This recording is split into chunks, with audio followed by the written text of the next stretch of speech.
Hi, I'm Richard Cleveland. To some people, this is just a thicket, but to me, this is my second home. There's an abundance of wild food and medicine all around me, but most people walk right past it. Hey, look at this.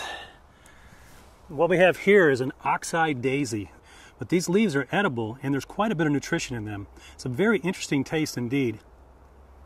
What we have here is chickweed. This should be in your salads. This is a really good wild edible. It's very nutritious. You can eat the entire plant just like this. Its energy is very cooling, meaning it's good for inflammations like rashes. Even internally, if say you have some digestive problems, it will help with any type of inflammation. I like eating it just like that. It's terrific.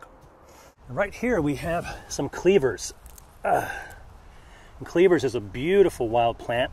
It's not my favorite wild edible plant, simply because its very nature is sticky, likes to stick to things, and so you really got to chew it up real good if you're going to eat it raw.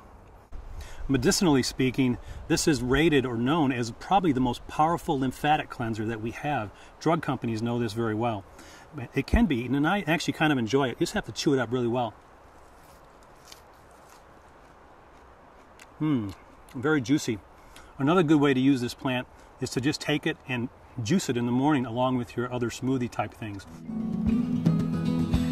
little bit of dandelion here too, but right here in the middle of this trail is another really nice wild edible called wood sorrel. Take a look at the leaves. They're actually heart-shaped. And this is a member of a family called oxalis. And when we eat this, it imparts a wonderfully tart lemon flavor. Delicious. This is the plant that everyone loves to hate. This is the infamous dandelion. This is arguably the most powerfully nutritious and medicinal plant on the face of the earth, at least in North America. This plant is something that we should all be eating, and yes, yet television this time of year tells us that we're bad neighbors if we have this in our yard. We should be eating this plant. It's obvious we're not going to win the war against them, so if you can't beat them, eat them. Delicious and perfect for all types of internal ailments too, like sluggish digestion, and like these other plants, many of them, it's a blood cleanser. It's really a no-brainer. Eat your greens. So just in a short time, as we've looked in this one area here, we've found several useful, common, wild, edible, medicinal, and free plants. What a concept, huh? Now humans have some basic needs. We need food, water, shelter, and fire. But which is the most important? It's not probably what you think. Most people think it's food or water, but it's really shelter. The weather can change very, very quickly in the woods. Over the top of some of these mountains comes huge storms that happen in just a matter of a half an hour or more and start dumping rain. So the first thing I want to do is I want to find a location and put a roof over my head for the night. Then I can worry about some of my other needs. Food is really the last concern. We can go up to 3 weeks without food.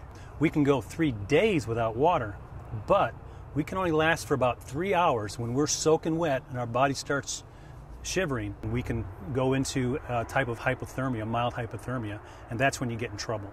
And that's why shelter is always number one. The woods are to be experienced. Get out in nature, wallow in it, realize that it's as much a part of you as you are of it. So have fun with it.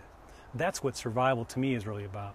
A lot of people, when they think about spending the night out in the woods, have a lot of fears surrounding that, particularly animals, wild animals. What if a bear is going to come and drag me away in the middle of the night? Probably the most dangerous situation you're ever going to have in the woods with a bear is if she has cubs. And she's going to be protecting her cubs. But even then, if you're not too close, she'll probably just bluff charge you, and you just hold your ground and talk quietly, and whatever you do, don't run. You cannot outrun a bear. I don't know of anyone that's ever been attacked by a bear, and I've been doing this for over 20 years, learning these skills and teaching them. I mean, everyone thinks of survival as being out in the woods and having to eat bugs and stuff, right? Well, you can eat them if you want to, but you don't need to. If you have the skills and you know what's around, survival can actually be a word of comfort. It becomes more like thrival skills, right? Because this is where our ancestors lived. We're just tapping back into the knowledge that they had.